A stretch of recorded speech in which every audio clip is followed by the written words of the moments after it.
Honorable leaders, honorable ministers, members of both delegations, friends from the media, we will now have the press statement by the leaders. May I now request Honorable Prime Minister Narendra Modi ji to make his statement. Your excellency राष्ट्रपति William Ruto, दोनों देशों के delegates, media के साथियों, नमस्कार। राष्ट्रपति रूटो और उनके डेलीगेशन का भारत में स्वागत करते हुए मुझे बहुत प्रसन्नता हो रही है। मुझे खुशी है कि अफ्रीकन यूनियन के G20 में शामिल होने के कुछ समय बाद उनकी ये यात्रा हो रही है। भारत की विदेश नीति में अफ्रीका को हमेशा उच्च प्राथमिकता का स्थान दिया गया है। पिछले लगभग एक दशक में हमने मिशन मोड में अफ्रीका के साथ अपना सहयोग बढ़ाया है। मुझे विश्वास है कि राष्ट्रपति रूटो की यात्रा से हमारे द्विपक्षीय संबंधों के साथ साथ पूरे अफ्रीका महाद्वीप के साथ हमारे एंगेजमेंट को नया बल मिलेगा। फ्रेंड्स, इस वर्ष हम भारत और केन्या के डिप्लोमेटिक रिलेशंस की 60वीं वर्षगांठ मना रहे हैं, किंतु हमारे संबंधों का हजारों वर्ष पुराना इतिहास है।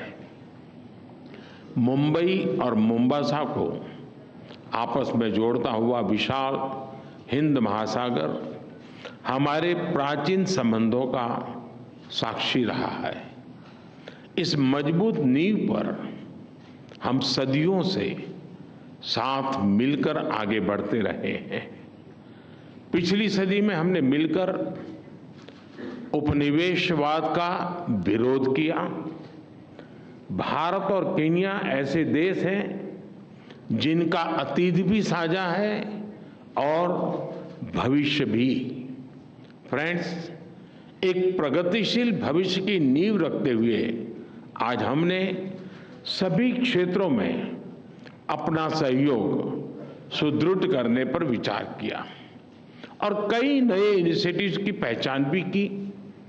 भारत और केन्या के बीच आपसी व्यापार और निवेश में लगातार प्रगति हो रही है। हमारे आर्थिक सहयोग के पूरे पोटेंशियल को रियलाइज करने के लिए हम नए अवसरों की तलाश जारी रखेंगे।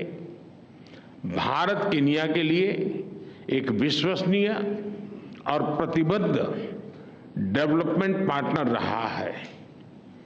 आईटेक तथा आईसीसीआर स्कॉलरशिप के माध्यम से भारत के केन्या के लोगों की स्किल डेवलपमेंट और कैपेसिटी बिल्डिंग में महत्वपूर्ण योगदान दिया है। दो कृषि प्रधान अर्थव्यवस्थाओं के रूप में हमने अपने अनुभव साझा करने पर सहमति जताई। केन्या के कृषि क्षेत्र का आधुनिकीकरण करने के लिए हमने $250 मिलियन की लाइन ऑफ क्रेडिट प्रदान करने का भी निर्णय लिया है। आधुनिक समय की जरूरतों के अनुसार हम टेक्नोलॉजी और इनोवेशन में अपना सहयोग बढ़ा रहे हैं। डिजिटल पब्लिक इंफ्रास्ट्रक्चर में भारत की उपलब्धियों को केन्या के साथ साझा करने के लिए हम पूरी तरह से तैयार हैं। इस महत्वपूर्ण विषय पर आज किए जा रहे समझौते से हमारे प्रयासों को बल मिलेगा। क्लीन एनर्जी दोनों ही देशों की मुख्य प्राथमिकता है। केन्या द्वारा लिया गया अफ्रीका क्लाइमेट समिट का इनिशिएटिव एक बहुत ही सराहनीय कदम है। यह राष्ट्रपति रूटो की भी सभी वैश्विक चुनौतियों का एकजुट होकर सामना करने की प्रतिबद्धता को दर्शाता है। मुझे खुशी है कि केन्या ने ग्लोबल बायोफ्यूल अलायंस और इंटरनेशनल सोलर अलायंस से जुड़ने का निर्णय लिया है। साथ ही केन्या द्वारा लिए गए इंटरनेशनल बिग कैट अलायंस से जुड़ने के निर्णय से हम बिग कैट्स के संरक्षण के लिए वैश्विक प्रयासों को सशक्त कर सकेंगे। रक्षा के क्षेत्र में हमारा बढ़ता सहयोग हमारे गहरे आपसी विश्वास और समान हितों का प्रतीक है।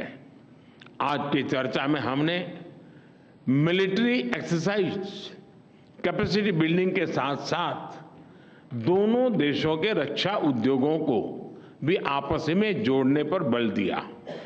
हमने स्पेस टेक्नोलॉजी को जन कल्याण के लिए इस्तेमाल करने पर भी विचार विमर्श किया। इस महत्वपूर्ण क्षेत्र में हम भारत के सफल अनुभव को केन्या के साथ साझा करने पर सहमत हुए। इसी प्रतिबद्धता और मित्रता का भाव हम सभी क्षेत्रों में अपना सहयोग बढ़ाने के लिए अपने प्रयत्न जारी रखेंगे।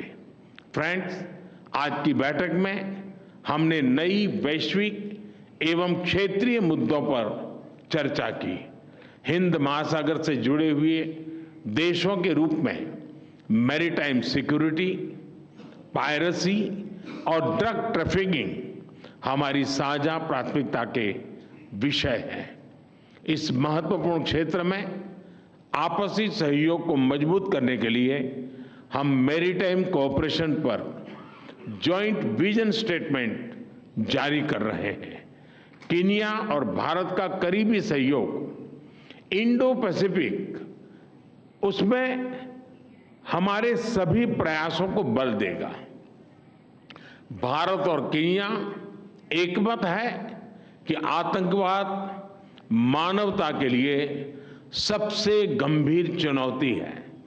इस संबंध में हमने काउंटर टेररिज्म के क्षेत्र में आपसी सहयोग को बढ़ाने का निर्णय लिया है। फ्रेंड्स, केन्या को अपना दूसरा घर मानने वाले लगभग 80,000 भारतीय मूल के लोग हमारे संबंधों की सबसे बड़ी ताकत है। उनकी देखरेख के लिए, केन्या से मिल रहे सहयोग के लिए मैं राष्ट्रपति रूटो का व्यक्तिगत रूप से आभार व्यक्त करता हूं। आज किए जा रहे कल्चरल एक्सचेंज एग्रीमेंट से हमारी आपसी नजदीकियां और बढ़ेगी। केन्या के लॉन्ग डिस्टेंस और मैराथन रनर्स विश्व विख्यात है। उसी तरह क्रिकेट भी दोनों देशों में लोकप्रिय है। दोनों देशों में खेलों के क्षेत्र में आपसी सहयोग को मजबूत करने के लिए एक महत्वपूर्ण समझौते पर सहमति बनी है। बॉलीवुड के साथ साथ योग और आयुर्वेद की पॉपुलैरिटी भी केन्या में बढ़ रही है। हम दोनों देशों के बीच पीपल टू पीपल टाइज और गहरे करने के प्रयास जारी रखेंगे। एक्सेलेंसी, एक बार फिर आपका और आपके डेलीगेशन का भारत में बहुत बहुत स्वागत है। बहुत बहुत धन्यवाद। Thank you, sir.